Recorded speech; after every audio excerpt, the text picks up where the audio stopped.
শেষরায় তুলে আমার নিজের মেক্সির থেকে তুলে কাপড়ের থেকে টাকা 2 বান্ডিলও নিয়ে গেছে। আমি অনেক কান্নাকাটি করছি ওনাদের কাছে।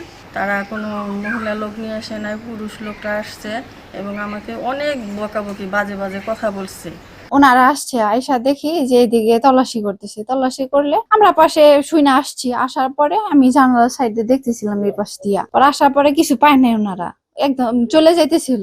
যাওয়ার পরে আবার দেখি যে আসছে, আসার পরে সব তল্লাশি আবার খুঁজতেছে, খুঁজে কাকির এখান থেকে টাকা বের করছে। টাকা বের করার পরে কাকি 2 বান্ডিল টাকা মানে কোচে রাখে, সবগুলা না দেখায় যখন খুলে তখন রাখে। রাখার পরে টাকাগুলা ওনারা ফার্স্টে দেখে নাই।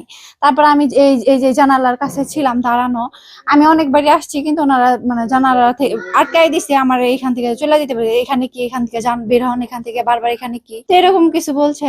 আমি আসছি যে যাতে সবগুলা টাকা ওনারা না নেয়, কিছু টাকাটা কিছুটা সেভ থাকে। টাকা কাকির জমি পেশা টাকা ছিল, কাকির কোষে টাকা ছিল, ওনারা মনে হয় দেখছে, পরে কাকির কাছ থেকে ওনারা ছেলে মানুষ হইয়া টর্চার করে টাকাগুলা নিয়ে গেছে। আমার ছেলে যেহেতু দোষী না, আর আইনের লোক এসে আমার যে টর্চার করছে, আমার পরিবারের সবাইকে যে টর্চার করছে, আর সুস্থ বিচার চাই আমি।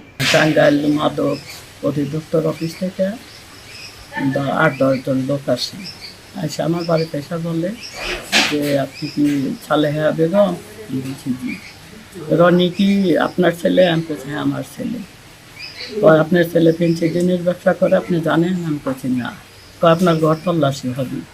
ওনারা আমার ঘরে সব ঘর তল্লাশি করে, প্রায় 1.5 থেকে 2 ঘন্টা তল্লাশি করার পরে টাকা, গহেনা, মোবাইল সব কিছু বাইর করে আমার কাছে দেয়। দেওয়ার পরে যখন ওনারা চলে যায় 1.5 ঘন্টা পরে, তখন ঘরে আম ছিল, আম খাইছে, লেবু খাইয়ে নিছে। নেওয়ার পরে তখন বলতেছে আপনি কিছু বোঝেন না, আমাদের 20,000 টাকা দেন। আমি 5,000 টাকা দিই। ওনারা অনেক জোর কইরা পরে আমি খুলে দেওয়ার সময় ড্রয়ারের সামনে, ড্রয়ারে যে টাকা ছিল, আমি ওই ড্রয়ার থেকে 2 লাখ টাকা করতে রাখি। রাখার পর আমার ডাক্তার দিয়ে সরাই দেয়। ওনারা সব আলমারি সার্চ করে গহেনা টাকা সব নিয়ে নেয়। আসার সাথেই মোবাইলটিও নিয়ে নেয়। পরে মোবাইল নিয়ে নেয়, টাকা দিয়ে নেয়, গহেনা নেয়, মোবাইল নেয়। নেওয়ার পরে 10-15 মিনিট পরেই আমাকে বলতেছে যে আসেন আসেন, দেখেন এই যে ডয়ারে ফেন্সিডিনের বোতল পাশে। ওই পাশে আমার একটা ছোট্ট ঘর আছে, ওই ঘরে চলে যায়। চলে যাওয়ার পরে ওখান থেকে টাকাগুলো প্রসেস করে যার যার পকেটে রেখে গয়না দিয়ে আর মোবাইল দিয়ে না আমাকে বোঝাই দেয়। বোঝাই দিয়ে সেটা আমি যখন টাকার জন্য বলি, আমাকে অনেক টর্চারিং করে, অনেক টর্চারিং করে যে কিসের টাকা দিব, তো কোনো টাকা নেই আমরা, তুই টাকাকে জন্য বলতেছ।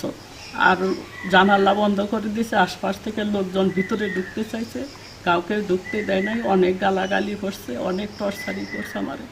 করার পরে আবার ফিরে এসে বারান্দায় এসে ওনারা জানি কি পরামর্শ করছে, কইরা সাইডে যায় আমার গয়না মোবাইল বোঝাই দেয়, টাকা দেয় না। না দেওয়ার কারণে আবার আসে বারান্দায়, এসেও টাকা আছে। যাই সেটা আমি খাটে চুপ করে শুয়ে রয়েছি, কাঁদতাছি। ওনারা যে আমার লাঠি নিয়ে টর্চারিং করতেছে, থানায় তুলে নিয়ে যাবো, 10-12টা মামলা দিব, তারপরে টাকা না দিলে বাইরে যাবো, শেষরায় নিয়ে যাব। আমি ওদের টর্চারিং কান্নাকাটি করতেছি। তখন আমার কালো করে একটা মোটা স্বামীর নাম বলছে, উনি আমার ডানা তুলে শেষরায় তুলছে। আর একটা শেষরায় তুলে আমার নিজের মেক্সির থেকে তুলে কাপড়ের থেকে টাকা 2 বান্ডিলও নিয়ে গেছে। আমি অনেক কান্নাকাটি করছি ওনাদের কাছে, হাত জোড়া পাও জোড়া করছি, আমার এই 2 লাখ টাকা দিয়ে না। ওনারা না শুই না সব টাকা নিয়ে গেছে। নিয়ে যখন বাইরে হয়ে যায় তখন আবার ফিরে ওনারা বলছে যে আমরা 10-12 জন, আমি সঠিক গুনিনি। তো আমি যে নাম শুনছি, একজনে ডাক দিচ্ছে শামীম ভাই করে, কালো মোটার লোকটার নাম হলো শামীম, শামীম আরও অনেকেই। পরে আমি আপনাদের কাছে আমার হইলো বিচারও চাই, আমার টাকাও আমি ফেরত চাই।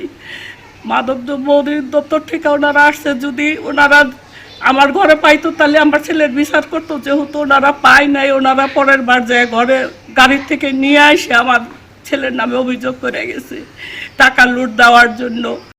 গত 18ই জুন মাদকদ্রব্য নিয়ন্ত্রণ অধিদপ্তর টাঙ্গাইল শাখা কর্তৃক তাদের একটি টিম আমাদের গোয়াপুর উপজেলাতে তারা অভিযান পরিচালনা করে।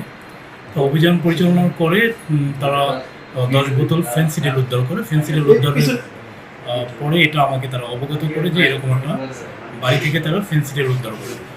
তা পরবর্তীতে এটা জানার পরে যিনি যার বাড়িতে এই অভিযানটা পরিচালনা করা হয় তিনি ভুক্তভোগী নারী যে সালেহা বেগম।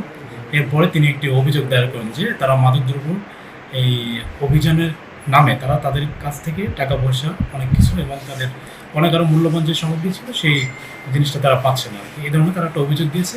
আমরা অভিযোগটা আমলে নিয়ে ইতিমধ্যে আমরা একটি তদন্ত কমিটি গঠন করে দিয়েছি। আসলে তদন্ত কমিটির প্রতিবেদন পাওয়ার পর এর সত্য বা মিথ্যা এটা সম্পর্কে আমরা